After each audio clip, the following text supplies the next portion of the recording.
తప్పుబట్టి ఆ రామ్ సింగ్ని పక్కన పెట్టేసింది. అసలు పాయింట్ అది.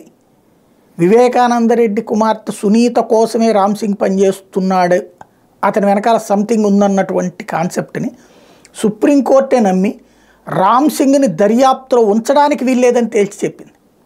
సుప్రీంకోర్టు మార్చేసింది, వేరే దర్యాప్తు అధికారితో చేయించారు చివరిలో. అందుకే అవినాష్ రెడ్డిని జైల్లో పెట్టాలన్నటువంటి ప్రయత్నానికి కోర్టు ఆపేసింది. తెలంగాణ హైకోర్టు అతనికి వెంటనే బెయిల్ ఇచ్చేయమని చెప్పింది. అంటే ఏం జరిగింది అక్కడ? జడ్జిని కూడా మేనేజ్ చేశారా, సిబిఐని కూడా మేనేజ్ చేసేసారా?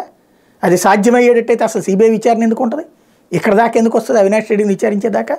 సంథింగ్ అక్కడ ఉన్నటువంటి అసలు పాయింట్ అంటే ఈ అంతఃపుర రహస్యాలు అంటారు, పెద్దవాళ్ళ హత్యల వెనకాల ఉండేటువంటిది చిన్న కారణాలే, దాన్ని వేరే విధంగా వాడుకునేటటువంటి వ్యవహారం ఎప్పుడూ నడుస్తుంటుంది. కాకపోతే ఇదంతా కూడా వాస్తవం మాట్లాడేటప్పుడు ధైర్యం కావాలా. ఇందులో ఒక కోణంలో నుంచి చూస్తే అదే కనబడుతుంది, రెండో కోణం ఇప్పుడు నేను చెప్పినటువంటి కోణం.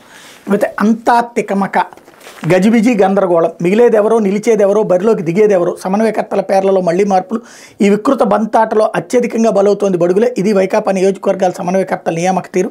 అంతా గజిబిజి గందరగోళంగా ఉంది. వైకాపా అభ్యర్థులు ఎంపిక తీరు, నియోజకవర్గాల సమన్వయకర్తల పేరుతో రానున్న ఎన్నికలకు అభ్యర్థులు మారుస్తున్న ముఖ్యమంత్రి జగన్, ఈ మార్పులు చేర్పుల్లో చేస్తున్న గారడి, గందరగోళానికి ఆ పార్టీ నేతలు అయోమయానికి గురవుతున్నారు. వైకుంఠపాడులో నిచ్చెనెక్కించినట్టుగా నియోజకవర్గ సమన్వయకర్తగా పదవిస్తారు, ఆ వెంటనే పాంబింగ్ చేసినట్టుగా ఆ పదవి వేరే వారికి అంటూ తప్పించేస్తారు. ఇక్కడి వారిని అక్కడికి, అక్కడి వారిని ఇక్కడికి, తర్వాత వీరిలో కొందరు మరో చోటికి, ఈ మధ్యలో కొందరు టికెట్లు ఎగిరిపోతున్నాయంటూ మంగళగిరిలో మళ్లీ మార్చారు. సమన్వయకర్తగా మురుగుడు లావణ్య, నెల్లూరు లోక్సభకు విజయసాయిరెడ్డి, కర్నూలు అసెంబ్లీకి ఇంతియాజ్, 9వ జాబితా విడుదల చేసినట్టు వైఎస్ఆర్ కాంగ్రెస్ పార్టీ అన్నటువంటి వార్తని హైలైట్ చేశారు.